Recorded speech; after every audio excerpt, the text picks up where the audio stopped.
Hello and welcome to the Nutritionist podcast. I'm your host Ismail Zutat. On today's episode we have a guest straight from Cyprus. Her name is Barbara. She will be discussing with us holistic nutrition and beyond that discussing all the elements from a whole systems approach. Everything from the social implications of food straight down to the individual actions one can take to improve their lives through better food choices. Now, I hope you'll be enjoying this podcast as much as I enjoyed making it. Remember to like, share, and subscribe to our channel, and also to check out Barbara's links, which we have so gracefully provided in the description below.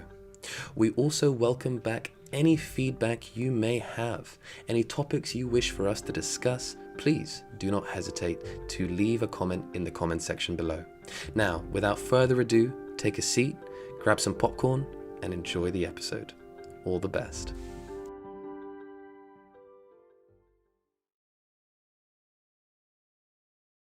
Welcome, everyone, to the Nutritionist podcast. I'm your host, Ismail. On today's episode, we have Barbara. Barbara is a holistic nutritionist, and beyond that, she can remember nutrition has been a part of her life from as long as can be. Barbara was born and brought up in Zambia, but now lives in the beautiful Mediterranean island of Cyprus. She's a qualified holistic nutritionist, earning an MSc and is a member of the Pancyprian Association of Nutritionists. She holds a certification in pediatric nutrition to assist parents facing gut issues with their children from 4 months of age. She initially earned an undergraduate degree in business and finance from the University of West London and an executive certificate in management from Henley Management College. Working in business and finance sector for over 10 years, and after attending an Anthony Robbins seminar in 1996, I was -1 years old. Barbara realized that she wanted to follow a career that would allow her to be more directly involved in helping others. Barbara brings a blend of skills to her practice and teaching. For over 20 years, she has been committed to creating awareness about the hidden dangers to health.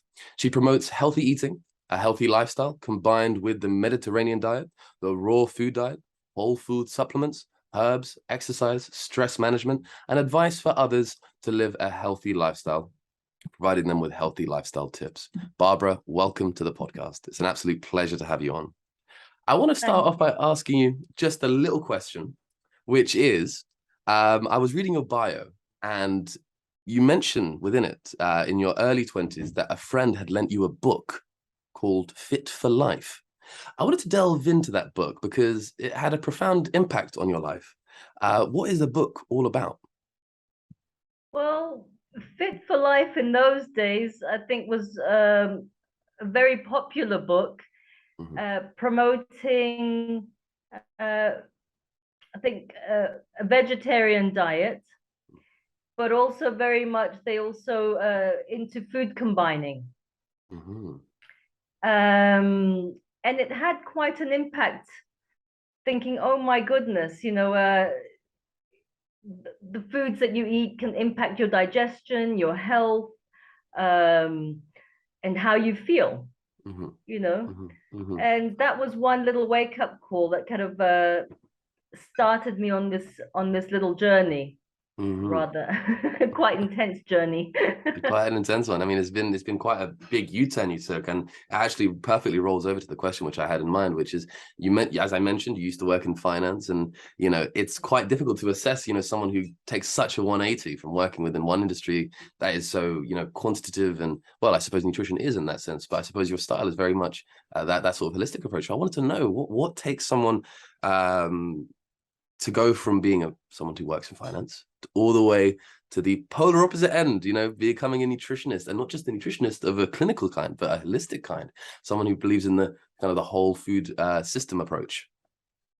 Well, it was a mix of things. I think one of the things that kind of opened the door was going to an Anthony Robbins seminar, Unleash the Power Within, back then. When I was -1. Here in Cyprus kind of approached a number of us, and we were a group of Cypriots. Must have been about about 20 of us that went to his seminar in Geneva. Oh wow!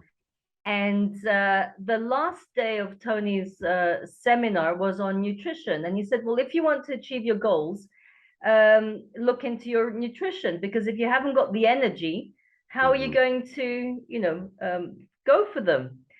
And so that last day, which was, it must have been about 3-4 hours on nutrition, kind of was an eye opener.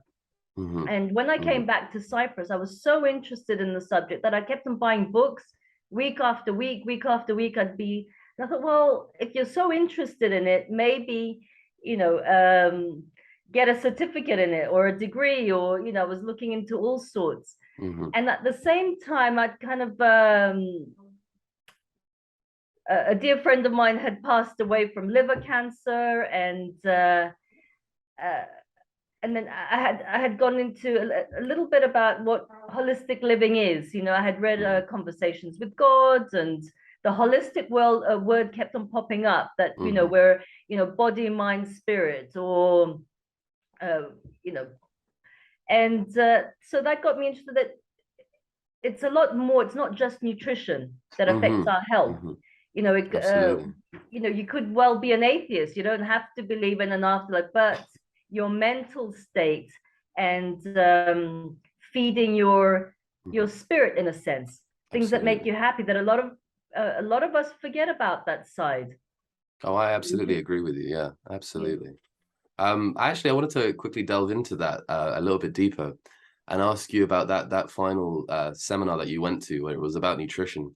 Were there any tips that you took during that time that you realized, oh my gosh, is my nutrition not good? And maybe were there subtleties that you recognized within your own life that potentially you were like, okay, well, for example, a good example from my own perspective is, when I first recognized that actually my diet was horrendous, finding out, like, because I remember when I'd first gotten into nutrition, I was quite young. And when I did that, I was obviously this young kid. And for me, for example, sweets and binge eating and probably getting into these really unhealthy eating patterns, I didn't recognize them until the moment where I kind of had that kind of light bulb Einstein moment, where I recognized a lot of my anxieties are coming from potentially that side of me where I'm eating so unhealthily. Like I would have 4 or 5 I was 14 years old, going to school, 4 or 5 coffees in my system, Red Bulls, and I'm sitting there in class and I'm wondering why my hands are sweating. I'm wondering why I can't pay attention. I'm thinking,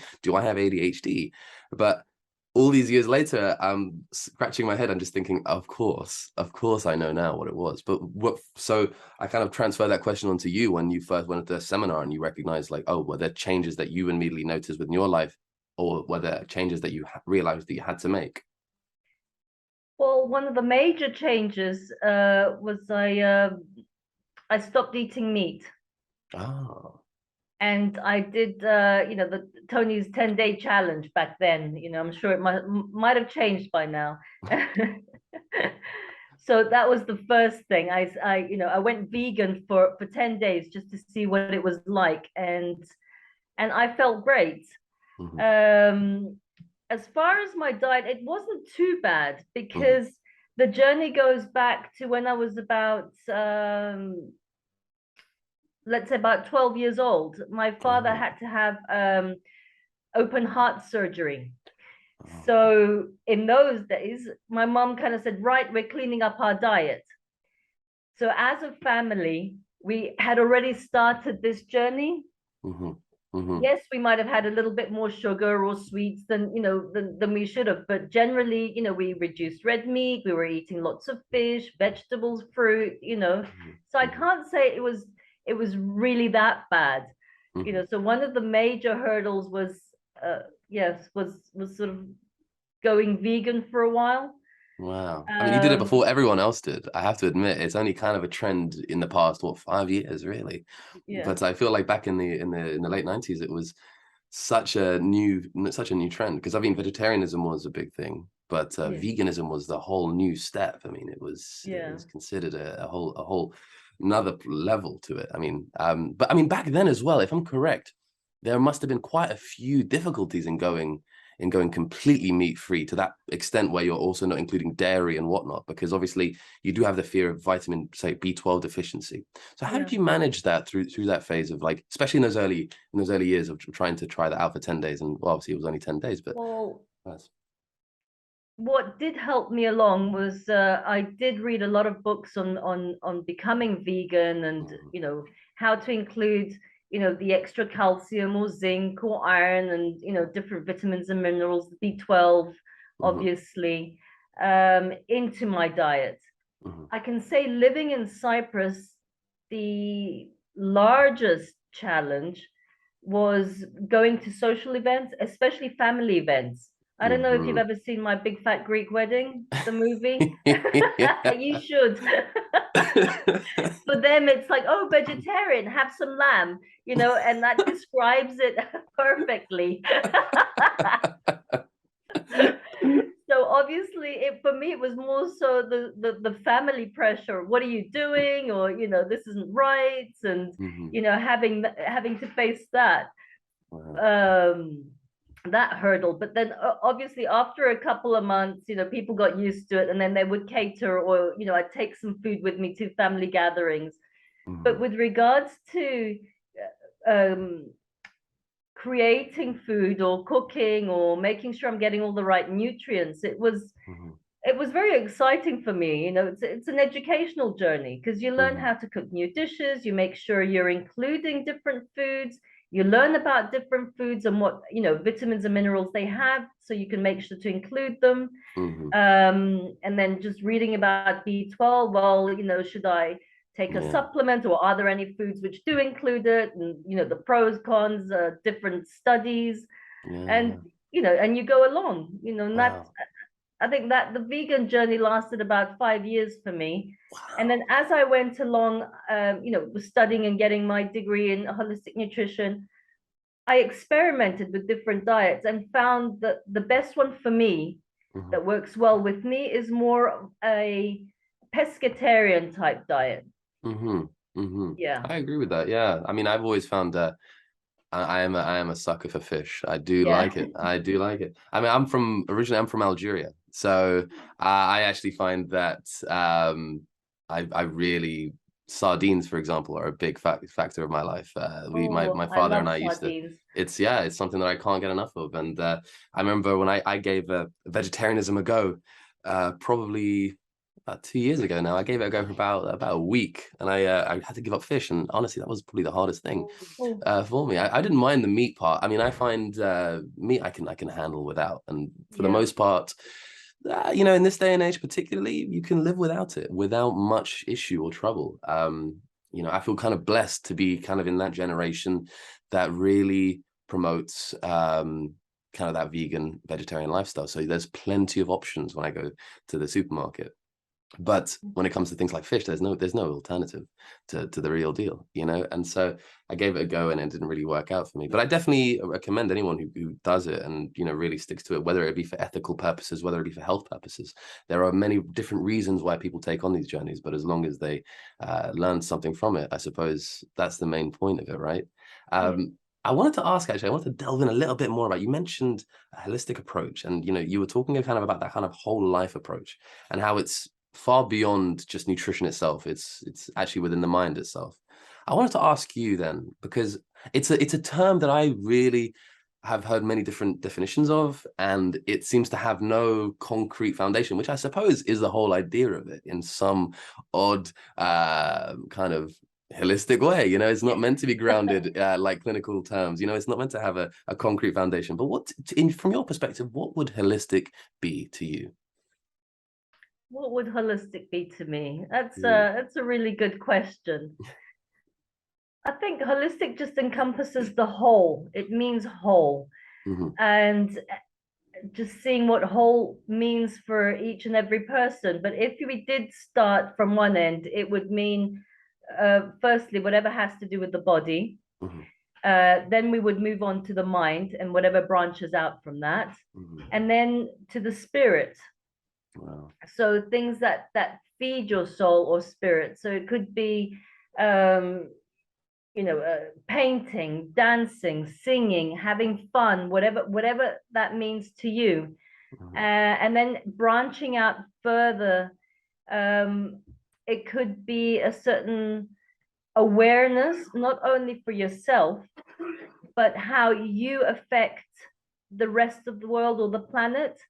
So what you eat or how your actions, could be the car you drive, or whether um, the foods that you eat, whether you travel on an airplane or not, your carbon footprint, the products that you use, the clothes that you wear. It could be, how that impacts, who's made them for you. Absolutely. And it just goes on and on and on, how your life affects everyone else and the planet. I really, you know what, that is a very whole systems definition, I have to say. That is a really nice definition. And I suppose it does encompass, yeah, in that sense, what really kind of profoundly touched me there is the notion of the soul as well. I suppose we always think as people that, especially from my perspective, working within a clinical background and particularly within a research background, we fall short of that. We fall short of that really human aspect of it all. And I suppose it perfectly transitions onto the notion of what food is all about, right? What is food really about? Some people treat food so clinically, and it makes for very unhealthy eating, in my personal perspective. It makes for food to not be enjoyable. I mean, yes, we can have limitations and we can set ourselves goals and we can understand how food works with us and try different things.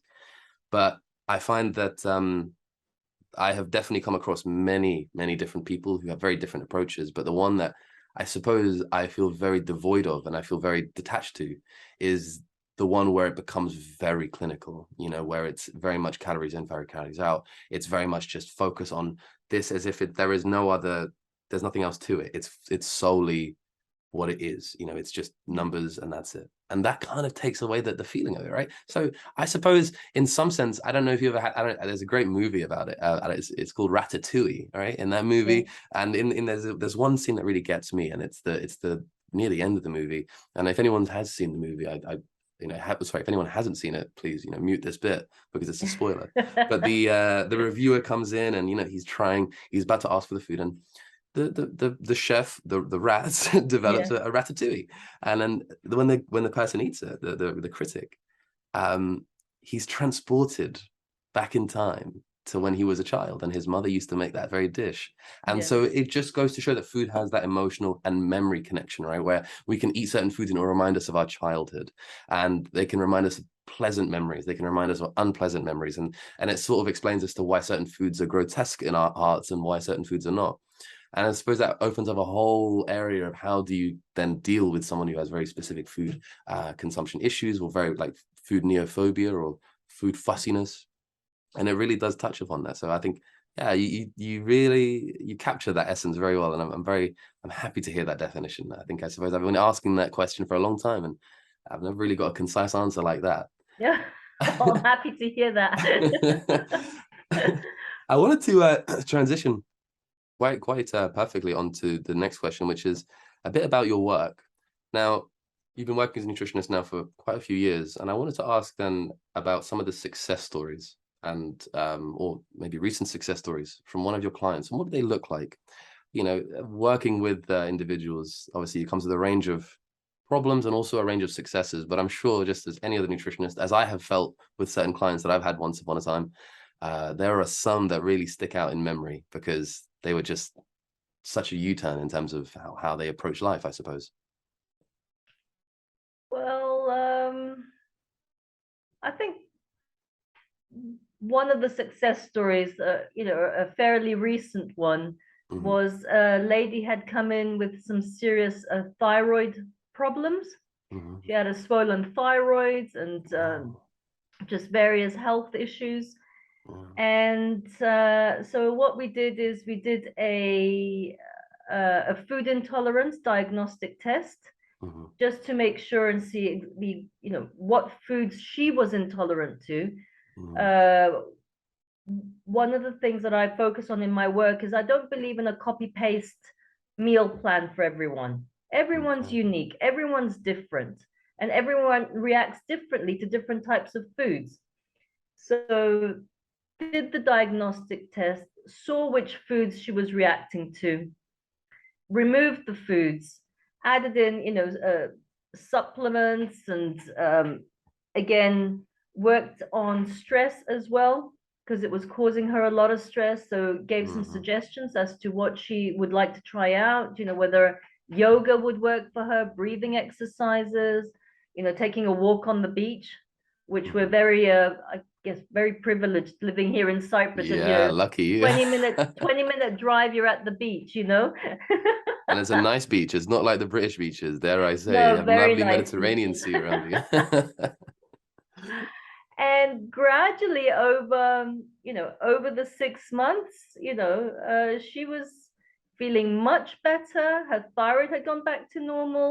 We, created different meal plans to help her, because obviously, being a mom, having kids, social outings, and just teaching her how to maneuver Hmm. through all of that. Because Yeah, it's well, all right, you're in your own home, great, but as soon as you go out of that, we're social beings. you exactly. know Yeah, yeah. And do you still keep in contact with her to this day then, I suppose? we do, I guess, that I yes. No, that's amazing. That's a really good story. I mean, it perfectly then transitions. What was then some of the more challenging aspects uh, of your role? There must have been a few. I know that there were for me, but I felt like every nutritionist has one. I think if I generalize on this one, I might get shot by the male population.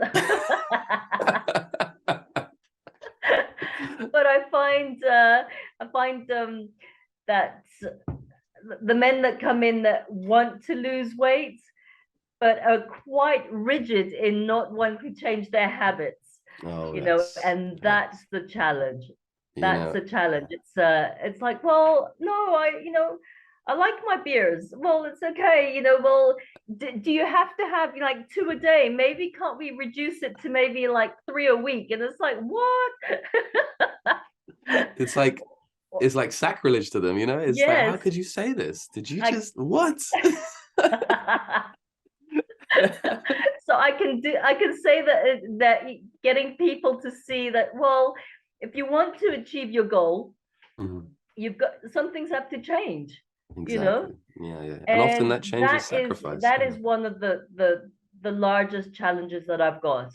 Wow. I mean, do you know, I completely agree with the notion that there's often this aspect of change from within, right? So Yeah, I've noticed that I've had a few individuals in my life that I used to be a personal trainer even back in the day. So I've done many different roles in my time, but yeah. one of the ones that really got me was I had a client who, they had the will to change, I suppose. They came to me and they spoke to me about how they really were unhappy with the way they looked and they really wanted a change in their life.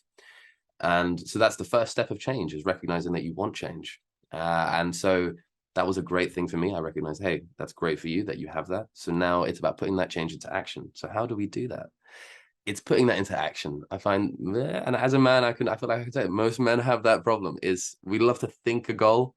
Putting that goal into action is a whole different Different it's a whole different story. story. And because it does come with sacrifice. Often sacrifice is a big part of change. And I suppose when you're comfortable in a routine, and I suppose comfort becomes a big part of it, right? When your lifestyle, what is it humans hate the most is change. We do not like having to adapt to more difficulty. Well, we like to adapt to difficulty, we like to Yeah, thrive in it. But the notion is whenever we're comfortable in a situation, we now don't want to leave it. Even if that situation was adverse to begin with, once we're yeah, comfortable in it, we just don't want to get out of it. It's almost like those, I don't know if you've ever seen those people who are addicted to a certain level of stress, where, yeah. for example, when you extrapolate them from that stress and put them in a calm room, they go insane. They just don't know what to do. It's too quiet. It's too relaxed. There's classical music. I hate it. Oh my gosh. So I had one guy who had that, and he was a banker. So it explains a lot. Yeah. He really had a bad time in that. But I don't know. I don't know what your thoughts are on that in certain people, Well, particularly for yourself working in that industry. I mean, you must have seen it yourself. well, I think more so, I'd like to add to what you've said, and Mhm. it's more so pleasure. I Yes. get pleasure from that. I get pleasure from eating, or or drinking my beer. I get pleasure from, having a chocolate. And I always try and say, well, can we create other avenues? Can we, try and see where we can get, pleasure from something else? Could it be a certain hobby or a sport? Or and then if it comes to food, I always say, for example, well, is there a healthier option? Let's say you like chocolate mousse and it's filled with fresh cream and sugar and I don't know. Well, can we try and substitute that with a healthier option? For example, there's avocado chocolate mousse. So at least you're getting, the healthy fats, and you're getting antioxidants from cacao, and you're getting some goodness from it as well, Yeah, no, I agree. I mean, there are aspects like that. I suppose it goes back to this notion of food fussiness, right? So I have certain people who only eat a certain brand of chocolate, and let's just not even say chocolate. A certain brand of banana. I've never seen people who eat a certain brand of banana. They only eat chiquita. That's all they will eat. And I'm like, but all bananas are the same. And they're like, no. Chiquita bananas are different. I have to have chiquita bananas. But I'm like, I don't. They're all the same, right? And there's no other different species of banana. They're all one species. They just won't believe me. They refuse to believe me. They taste the difference. There's something psychological there, which I suppose does exist to some extent, right? Once we're used to seeing certain things. Like, for example, I hate, and I will say this without doubt, I hate instant coffee. I can't do it. It has to be the fresh blend. I have to grind it, and I have to make it the right way. Even if it's in a cafetiere, I prefer that. But what I can't do is that freeze-dried stuff. It just isn't my thing. Is it the Algerian roots there that come up? Like here in Cyprus, we the Cyprus coffee where we get it's delicious. Ground coffee, and we cook it in our, That's it. Yeah, it's a Mediterranean thing. I think I think also being from I suppose this is actually perfectly adds on to this next question, which is, being someone from the Mediterranean, there is this area where I'm thinking, well, you're from Cyprus. Surely within this region, the Mediterranean diet is so prevalent, is my assumption, right?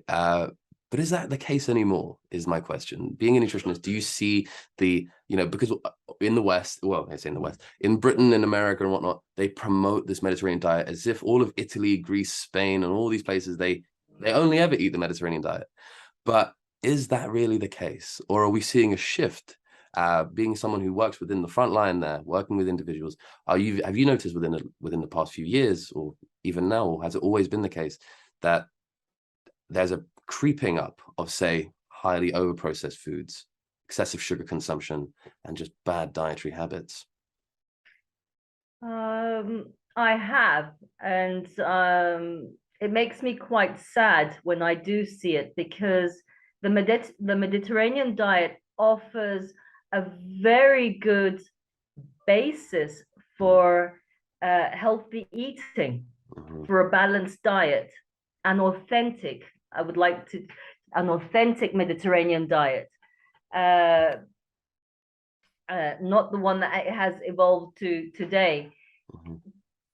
But we have seen that Greece, Cyprus, and a lot of the other Mediterranean countries are on the rise with regards to obesity. And I can say that is due to modern living. You've got mums who are really, really busy. They're, going to work, maybe not having enough time to cook, and resort to buying quick foods, junk foods, to feed their families, which are overly processed, high in fats, sugar, salt.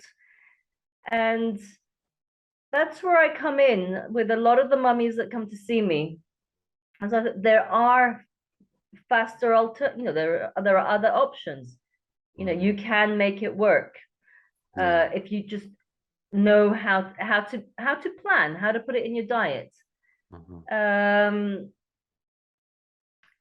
And it's sort of saying, well, let's go back to our roots. Because the Mediterranean diet does have a lot to offer. You've got your pulses, you've got your poultry, your fish, seafood, eggs, you've got goats, cheeses, you've got the you know, we've got nuts and seeds here. So you've got your almonds, your walnuts, pistachios. I mean, that's in our backyard. Tahini, you know, sesame paste, which is absolutely amazing and very nutritious. You're selling me a dream. I'm gonna have to move there at some point. Yeah, you're welcome. Ah, Even the red wine, you know, yes, have some red wine. You know, you can have a little bit with your meal, or, you know, it's just I not the agree. overindulgence of it. I think one of the negatives of the Mediterranean diet is the sweets, the desserts. You know, Mm. so we've got things like baklava, which Oh is, yeah. you know, all the syrup and the It's yes. My mouth is watering just thinking about it. so it's kind of saying, well, yes, with the desserts, you know, they're yeah, they are traditional, but they're laden in syrup, sugary syrup. So let's just keep that to the minimum. But the diet does have a lot to offer. Mhm. Yeah, no, well, this is it. I mean, there's so much research that has been done on it, Yeah, and we know the benefits of it. yeah, But I suppose this is something that I mean, a big part of the research that I've come across in my time is just how within the Mediterranean itself, within that whole region, it's starting yeah, to slip away. It's starting to now deviate, and it's not like the Mediterranean diet is now spreading over and spilling over. It's the opposite, where now the Western diet is now spilling within the realms of say, you know, the Mediterranean region, which in the past had proven effects on better health. And this is why you had the old nannies who lived to hundreds of years old, and yeah. you know, that's starting to slip away now. And you know, you do see it more and more and more. And I suppose you really touched on a fantastic point, which is, you know, this big switch in kind of culture as well, where back in the day, you know, the mummies would stay at home and they would cook and whatnot, and there would be that kind of concerted effort from one household individual who would be that nutritional gatekeeper. She would be making sure that everyone was fed. And but now that we have like kind of this notion of everyone's at work all the time, but they're doing crazy hours and they're coming home, and yeah, what options are left on the table? You know, there are only so many, and fast food becomes the more viable of all those options. So I think that you really touch on a fantastic point there. And I suppose for any members of our audience listening, to recognize that, you know, the household in the one who's in charge of the cooking should recognize that, you know, whether it be the father, the mother, I think everyone should kind of get involved, have a day to learn these things, and to try and find a concerted effort to make sure that home cooking is kept to an absolute high, while eating out is kept to an absolute minimum. So that's Well, my theory as well. I don't know. What would in you add to that? yeah, well, in the Mediterranean, cooking is a family matter. There you You go. know, everyone's in the kitchen, everyone's chopping something or helping to cook, or and also family meals are very important. Hmm. Sitting around together at the dinner table, Hmm. you know, Yeah. and it's not just enjoying the meal together, you connect, Yeah. you know, Yeah. you speak to each other, you find out about each other's days, you know, Mm. and that's becoming less and less.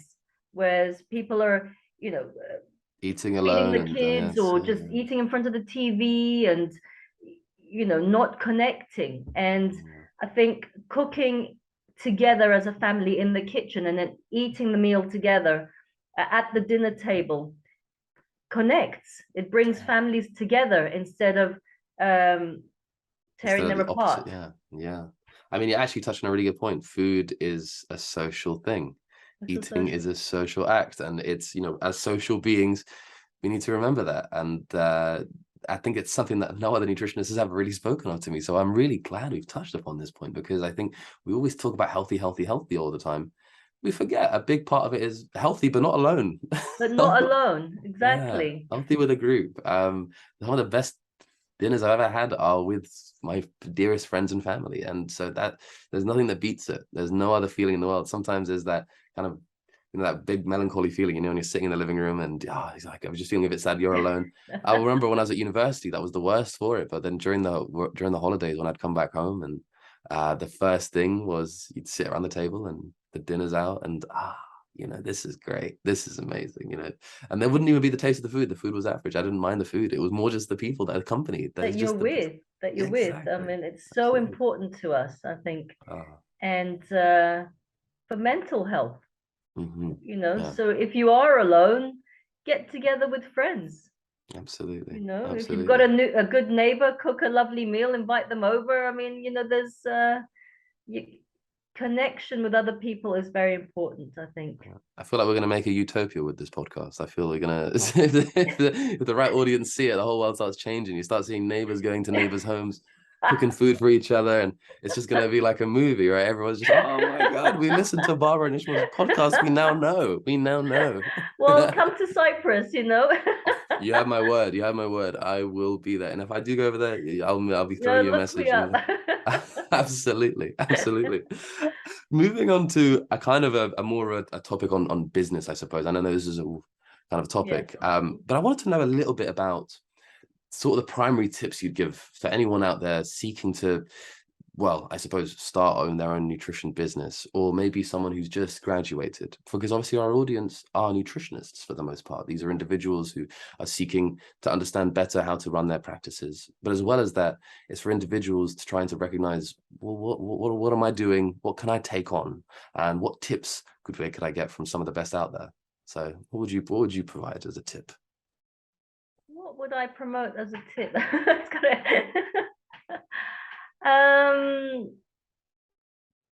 just looking back on my journey, you know, I think I did open up a little office straight away, just so I have my base, and it was in a center. It was in a center, so at least that helped. So I didn't have to go and rent an apartment on my own and pay all the bills. So I was part of another wellness center.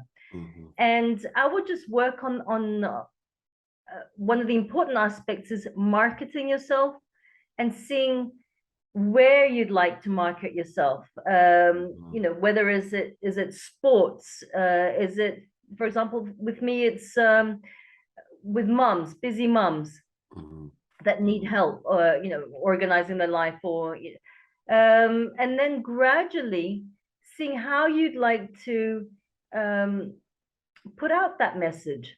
You know, you're good at writing, so maybe you could start a blog. Is it with podcasting? Do you like making videos?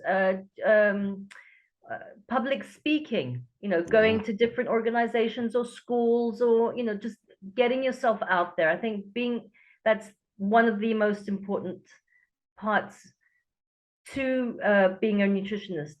Absolutely. Is marketing yourself. This is very true. I mean, I see this so often with probably the majority of businesses out there, and you know, it can be nutrition or anything else, where someone doesn't have the capacity to really sell themselves, or no matter. And what I mean by that is, you know, people say, what does selling yourself mean? Well, not like selling your identity to something you're not. No, it's about being truly authentic to yourself. If you are who you are, take that, bottle it, and show it to the world. And whatever you feel comfortable, whatever medium you feel is the best for you. If you are a writer, as you say, write blogs. And if you are someone who speaks, create podcasts. We're doing it now, you know. And if you are someone who, you know, for example, enjoys artwork, create posters. You know, it's, you know, the avenues, as you say, towards marketing are just endless. And I suppose for anyone out there seeking to start a business, and they're seeking to what is the best way to increase my outreach, well, I suppose the most important thing is I've seen a lot of people rush their marketing. They rush it. They think it's just something they just have to do. Oh, this is a side project. Because I feel like at school, right, we never really are taught that creative element within us. We're never taught to capture it. And unless if you have artistic tendencies within your early life, you'll never really capture that. You'll always assume everything has to be from this quantitative perspective, where it's just, okay, well, I'm going to do it from raw numbers. I need to measure the numbers. I need to measure the numbers. But actually the creative aspect, or the creative perspective, is probably the most important, because I know that I'm always sold on something, not on the numbers. 9 times out of 10, I'm sold on what the voices I'm hearing, the passion in the voices, the beauty of the work. You know, Michelangelo's works were not great because they were just geometrically perfect. Maybe they were, but it's the beauty of it. It's what he's trying to convey. It's the overall sculpture. And so, you know, we can do a lot of maths on the sculpture, and maybe you can sell me on the fact that it has all these perfect symmetries, but for me, it's not the numbers there that get me. It's really just the marbling and the absolute amazing design of some of the work he's done. So that's a really good point that you make. I would also just kind of like to add that you evolve and grow, and you develop your own style. So whether you've just come out of, you know, graduate school, you're working for a while and you develop your own styles gradually, because you evolve and grow as a person. Absolutely. And your interests, and you try one thing or another, and then as you get older and more experienced, you develop your own style and uniqueness. What would you say? What would you say is your? What do you say your style is then? Do you have a particular style that you're particularly sold on in terms of how you promote yourself? Because I see your website; it has such an array of different perspectives. You have an articles, and you're an author as well, if I'm correct. Yeah. So you've done many things. You've taken many avenues. What would you say your favorite avenue has been personally, from your perspective? My favorite one, and I think it's kept me going through all these years, in the sense that it's what I developed over time, is a healthy eating or lifestyle system. You know, as we put systems in our work, we can also put it, in a sense, in our nutrition. And so it's, well, let's say like basic 7 steps. So what I try and teach my clients is, so let's say rule number 1, include a fruit meal a day. You know, what does that mean? That could be in the form of a smoothie, just whole fruit, a little fruit salad. You know, add one, you know, add a fruit meal. Rule number 2, one of your meals is a salad meal. You know, have a salad with a topping or a couple of toppings, whether you want some, you know, shrimp or prawns or chickpeas. You know, one of your meals is salad based. The third rule is herbs and spices. They are so beneficial for health, and that could be, like with me, I have at least 3 mugs of herbal tea. And it depends how I'm feeling that day. You know, herbs and spices have different medicinal properties or benefits for the human body. The next one is exercise. What sort of exercise would you say is your forte? I'm assuming. My forte, I love is swimming. Ooh. Swimming is my exercise, very and Cyprian. walking. Yeah. I love that. You have a big pool in your backyard. It's called no. We've got you got the sea. We've got the sea, but no, there's a municipal pool. You know, it's a 50-meter pool, so we go there with a group, and there's a coach where we do our swimming training, and you know. I'm so sold. I'm so sold on Cyprus. I know exactly where I want to go now, and I think this whole podcast is basically me trying to recognize maybe I should go to Cyprus. Definitely, yeah. Oh, that's a really good line. I want to finish off this podcast by asking you a little question that I've been asking all my guests that have been coming on, and it's a little funny one that I've taken on from an old radio show I used to listen to called Desert Island Discs. And in that show, in the end, they always ask the guests what 3 albums they would bring to this desert island to listen to. But instead of that, obviously, as this is a nutritionist podcast, I'm going to ask you, if you're in desert island, 3 foods you would like to bring with you, and a little reasoning as to why. So do you have 3 particular foods that you would, if you were in a desert island, you know, and that desert island can't be Cyprus now. It has to be some desert island somewhere in the Pacific, let's say. And let's say you can only bring with you 3 foods. And like I said, the context here can be in any context. So yes, you have a grill if you want to grill. That is not to worry. Water. A lot of people mention water, and I understand water is big. Well, let's assume water is a given in this context. So 3 foods that you would have to bring with you, and why? Well, I think the first one for me would be a so-called superfood. So it would be spirulina. Ooh, good job. I love spirulina, and it is jam-packed with nutrients and vitamins and minerals. And I think, you know, living alone on spirulina, that would be fine, even if I didn't have another 2 foods to mention. So that the first one's spirulina. The second one, I think I would go for something that's more like an antibacterial or antiviral if I did catch something. So it would be maybe It'd be something I'd be worried about. Ah! So maybe like some oregano or I love that. I love that. That's or here understandable. we've got there's a spice from the Greek island of Chios. It's called masticha, and that's Masticha. quite good. It kills off, quite a few things or helps with stomach Okay. bugs and things like that. So the third one I think would be just a nutritious food for me. So what would it be?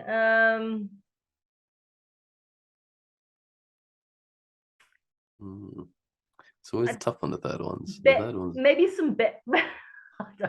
maybe berries. I like that. Good shout. Berries. It's a very interesting three. Imagine there's three huge crates. They're being shipped now, and they're in the helicopter, and they're coming down, and they got the parachute.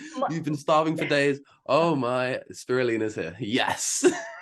I would feel safer with it in my life. I think I'm covered. Just for the spirulina, I'm covered. You're covered. It'll be good. Oh, thank you so much. Look, my reasoning is that if I'm on an island, surely I'd be able to find some fruits or something, even coconuts, That's yeah. Do you know what? I will accept that within that context, that there are other foods that are available within the island. I Maybe just I'd want to have to see learn how to fish. Yeah, potentially. You know what? You never know. I've seen Castaway. It doesn't take that long. If you get the Yeah. spears right, you'll be good. Barbara, thank you so much for being on this podcast, and I really want to, give a massive thank you to you. I know it's quite early in the morning for a lot of us, but we did very, very well. And I want to give a little shout out to our audience. I'll be posting a link to all of Barbara's social media, her website, and other interesting tips and links that she'll provide me that I'll also provide within the description of this video so that you can check her out. And if you are living in Cyprus, I heavily recommend to pop Barbara a call. And if you're a young mum and looking to have some changes within your diet, you know who to go to now. So there you go. I want to give a massive thank you also to NutriAdmin for sponsoring this podcast. And on that note, wish you all the best and have a lovely day. Thank you so much for making it to the end of this episode. Before we finish, I just wanted to let everyone know that this podcast was brought to you by NutriAdmin.com, the all-in-one software for nutritionists and dietitians that allows you to run your practice efficiently and all in one place. NutriAdmin has been serving thousands of nutritionists, dietitians, and personal trainers since 2016. The software is rated 4.7 stars out of 5 amongst users. New features and improvements are also being added all the time.